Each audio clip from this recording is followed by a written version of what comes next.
A reading from the Holy Gospel according to John. Jesus said, "The truth of the matter is, whoever does not enter the sheepfold through the gate, but climbs in some other way, is a thief and a robber. The one who enters through the gate is shepherd of the sheep, the one for whom the keeper opens the gate. The sheep know the shepherd's voice. The shepherd calls them by name and leads them out. Having led them out of the fold, the shepherd walks in front of them and they follow, because they recognize the shepherd's voice. They simply will not follow strangers. They will flee from them because they do not recognize the voice of strangers."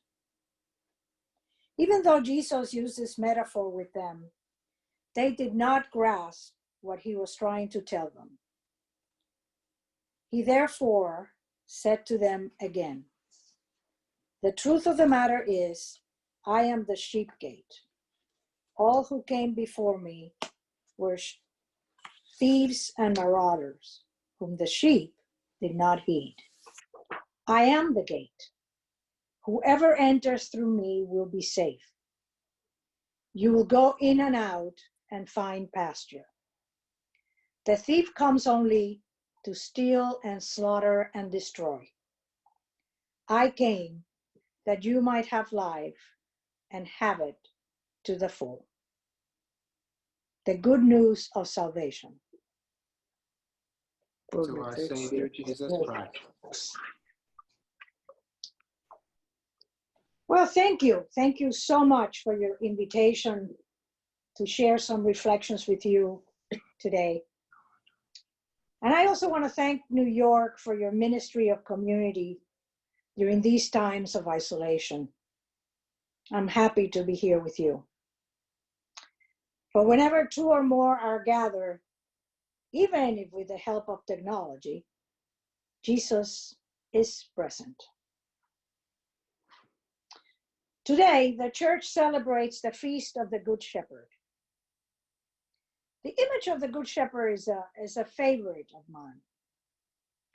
And not that I know anything about sheep or shepherds, definitely not firsthand. Maybe some of you do. I do know that shepherds are common in the stories of the Bible. The shepherds were with Jesus at his birth and present in a lot of parables and stories told during Jesus' time. The reading tells us that the sheep recognize the voice of their shepherd and that they follow their shepherd where the shepherd leads. They depend on the shepherd to find green pastures and still waters. And they trust that their good shepherd will not lead them astray. They trust the shepherd whose voice they recognize. The shepherd has a very important task, for without the guidance the shepherd offers, the sheep might perish. The shepherd is vigilant, loyal, resourceful, cares for every one of the sheep with compassion and devotion, even looks for the one that is lost. That image is very comforting to me. Jesus knows my name, will call me by name to guide me and protect me, and ultimately to lead me that I might have life and have it to the full. I can rely on that promise, and I do, almost every day. Almost. There are moments, I tell you, when I do not see the Good Shepherd very clearly. There have been moments when I doubt that compassion and devotion that I have come to rely on. My faith fails me when I see horrible things around me, and I wonder if I have been taken for a fool. I do not know about you, But these past couple of months have been one of a few doubts for me. Where is God while people are sick and dying? Why is this happening? Why is God allowing this to happen? In my sane moments, I know that these are probably not the questions I should be asking. But in the middle of a sleepless night, I'll tell you, that is another story. At those moments, I start thinking, well, God can prevent human suffering. So what does it mean then when there is so much suffering? These are not new questions, I am sure you will agree.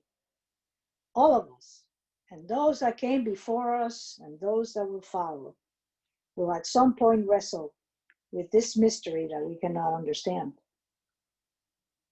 Today, at this moment, I have somewhat resolved this dilemma for myself. I have stopped thinking about God, and I have started to focus more on my faith. Whether I believe that God is the Good Shepherd always or not depends more on the strength of my faith and on my willingness to trust and to hope. God has not changed in front of my very eyes, becoming vindictive and choosing us to suffer, or judgmental, punishing us for our human failings. It is not tit for tat for God. Jesus showed us the new way. God is always the same, loving, compassionate, ever faithful, keeper of the covenant, a good shepherd. We are not the puppets of God whose strings get pulled so that we can stay in line. We are creatures with free will, and also human beings who have been called by name to a covenant with an ever-loving God. If I cannot believe that and hang on to that in bad times, that is on me, not on God. Father James Martin wrote an opinion piece in the New York Times just about a month ago, in which he tries to answer some questions about God and suffering. It really touched me. He says that the most honest answer to the question of where is God in a pandemic is that we don't know. But what moved me the most was when he said, and I quote, "I don't understand why people are dying, but I can follow the person who gives me a pattern for life." So simple, just so profound. This simple sentence becomes for me the challenge of these times. Live in faith, live in hope, live in love. And may the Good Shepherd continue to show us the way to green pastures and still waters. Amen.